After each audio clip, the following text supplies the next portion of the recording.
Em nosso estudo de hoje, a lição 37 do livro Palavras de Emmanuel tem por título Sepultura e Desencarnados. Quem passa pela sepultura prossegue trabalhando, e aqui, quanto aí, só existe desordem para o desordeiro. Na crosta da terra ou além de seus círculos, permanecemos vivos invariavelmente. A sepultura não é milagroso acesso às zonas de luz integral ou da sombra completa. Somos defrontados por novas modalidades da divina sabedoria, a se traduzirem por mistérios mais altos. Não te esqueças de que os desencarnados não são magos nem adivinhos, são irmãos que continuam na luta de aprimoramento. Nós e os desencarnados somos também criaturas humanas em diferentes círculos vibratórios, tão necessitados de aplicação do Evangelho Redentor quanto os companheiros que marcham pelo roteiro carnal. A maioria dos desencarnados nos seus primeiros dias da vida do além-túmulo não encontram senão os reflexos dos seus péssimos hábitos e das suas paixões, que nos ambientes diversos de outra vida os aborrecem e deprimem. O corpo das suas impressões físicas prossegue perfeito, fazendo-lhes experimentar acerbas torturas e inenarráveis sofrimentos. A gente tem um capítulo do livro dos Espíritos que estuda percepção, sofrimentos e sensações dos espíritos. E é um capítulo que está sempre chamando a atenção nossa, porque quando a gente já tem a certeza de que não vai morrer, não existe morte, que acaba esse corpo físico e a gente, a semelhança desses filmes que hoje a gente ainda trata como ficção, mas daqui a pouco a gente vai entender como muito mais realidade do que a gente imagina. Por exemplo, eu assisti o filme Doutor Estranho, não tinha assistido, e falei, tá falando de outras dimensões, a pessoa saindo de uma dimensão entrando na outra. Quando entra na outra tem uma visão diferente das coisas. É exatamente isso, vai ter um dia que esse corpo aqui vai parar de respirar, vai parar de funcionar, eu vou sair daqui e vou para uma outra dimensão. Nessa dimensão, a gente consegue ver o que está acontecendo aqui. Aqui a gente não consegue ver, de regra, o que está acontecendo lá do outro lado. A regra é simples assim, para a gente entender. Muitos com uma dificuldade enorme de aceitar, até porque a grande maioria de nós, a gente só aceita naquilo que a gente vê, que a gente toca. Mas tem um dia, alguém vai ter uma experiência pessoal. Quando a gente tem experiência pessoal, ninguém tira essa experiência da gente. Então, vamos pegar assim, teorias dizendo que depois que você morre, ou você vai para o céu, para o paraíso, ou você vai para o inferno. E o Emmanuel, ele vem dizer para a gente aqui, a sepultura não é milagroso acesso às zonas de luz integral, que seria o céu, ou de sombra completa, não.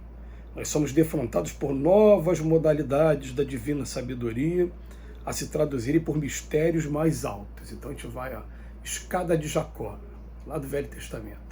A cada experiência, a gente vai aprendendo mais e tendo novos aprendizados pela frente. E o Emmanuel começa, a primeira mensagem que está aqui do livro Pão Nosso, fala: quem passa pela sepultura prossegue trabalhando aqui da mesma maneira que trabalha aí, aqui entre a gente. Ele está falando do outro lado da vida. Porque tanto aqui como aí só existe desordem para o desordeiro.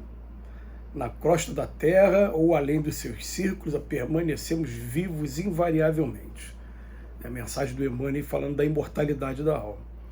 E depois ele vem falar para a gente, não te esqueças de que os desencarnados não são magos nem adivinhos, são irmãos que continuam na luta de aprimoramento.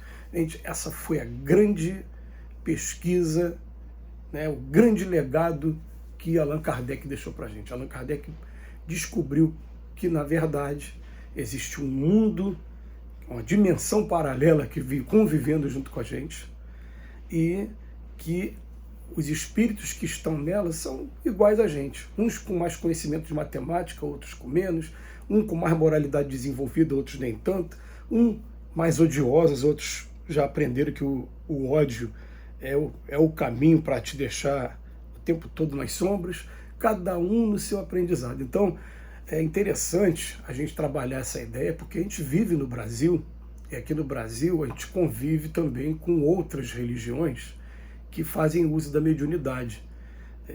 As religiões afro-brasileiras, as religiões protestantes, pentecostais, neopentecostais, todas elas fazem uso da mediunidade, embora não aceitem o nome, mas se forem ver o significado da palavra, estão utilizando da mediunidade. Aí a pessoa fala assim, fulano recebeu santo. Gente, santo é uma palavra que presume que você está lidando com uma criatura angelical. Será que é uma criatura angelical mesmo? Ou será que a gente está deixando de observar o que João, o evangelista, falou lá nas suas epístolas, lá no finalzinho, quase antes do livro do Apocalipse, tem a epístola de João, que ele fala assim, provai todos os espíritos para ter a certeza se eles são mesmo de Deus ou não. E a mesma coisa acontece nas igrejas pentecostais, quando eles simplesmente resumem tudo no Espírito Santo. Foi o Espírito Santo que falou comigo. E aí tem as visões proféticas, tem as revelações, tem, na verdade, tudo uso da mediunidade também. Então, o que a doutrina espírita e o legado que Allan Kardec deixou para a gente, falou, a opinião que ele está dando é como se fosse a opinião de uma pessoa qualquer que está encarnada também. Então, ele falou, o que ele recomenda com isso? Utilização de prudência, não ficar acreditando em tudo. Primeiro, submete tudo ao bom senso e à razão. Segundo, vá pegar uma segunda opinião, uma terceira opinião, porque, gente, a gente vê o seguinte, né? A gente vê, se eu descubro que eu tenho uma doença agora qualquer, é uma doença mais grave, eu vou ter a prudência de ir a vários médicos para ouvir várias opiniões até buscar um tratamento que seja alternativo, que possa satisfazer mais os meus interesses.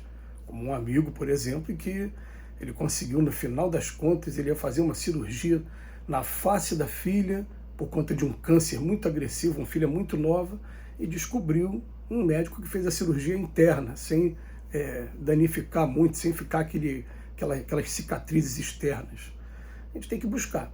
Assim também é com relação à comunicação com os espíritos. Não vamos acreditar em tudo que os espíritos dizem, não. Vamos buscar por nossa conta aqui. A gente tem que procurar fazer uma sintonia maior possível com o nosso anjo da guarda, porque ele sim, ele é o preposto de Jesus, de Deus, para nos auxiliar.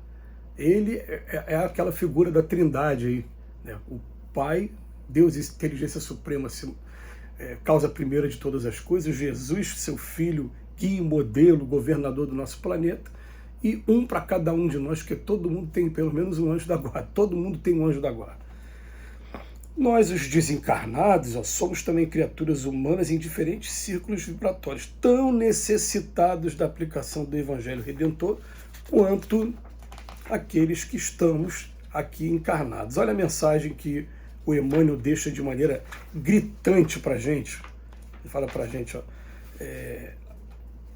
nós somos todos espíritos em evolução. Até os espíritos que estão do outro lado procurando nos ajudar aqui, se eles fossem mais evoluídos, eles não estariam aqui, eles estariam em mundos regenerados, em mundos ditosos, em mundos celestes. Mas ainda tem alguma missão aqui para tá cumprindo, né? E vamos colocar aqui também uma coisa, né? Algumas vezes são superiores a nós. Eu falo algumas vezes porque aqui na Terra o mal sobressai sobre o bem ainda, né? A gente tem dificuldade de sintonizar com esses que são bons. Algumas vezes eles são superiores a nós, mas não podem ser muito mais superiores, porque pela escada de Jacó a gente vai entender naturalmente que se eu estou no degrau 6, é mais fácil ser ajudado por quem está no degrau 7. O que está lá no 9, no 10, vai ter uma dificuldade maior, vai ter que contar com o que está no 9, no 8, avisa para ele aí embaixo, vai ter que ter uma ajudinha de todo mundo. Então, esse espírito está à nossa frente, mas não está tão à nossa frente assim em matéria de evolução espiritual. E a última mensagem fala, a maioria dos desencarnados nos seus primeiros dias da vida do além-túmulo não encontram senão os reflexos dos seus péssimos hábitos e das suas paixões. E aí o que acontece? Ele vem dizer pra gente que o corpo que a gente vai encontrar lá do outro lado agora não é mais esse corpo físico, vai ser o perispírito agora, mas muitas das vezes ainda vai experimentar torturas, imena raiva e sofrimentos, que são estudados no capítulo de percepções, sofrimentos e sensações dos espíritos, que aí vale a pena a gente deixar aqui só como referência. Busquem lá no Livro dos Espíritos, procurem aprender o máximo que vocês puderem para que a gente não sofra tanto quando a gente retornar à pátria espiritual. Que Jesus nos abençoe hoje e sempre.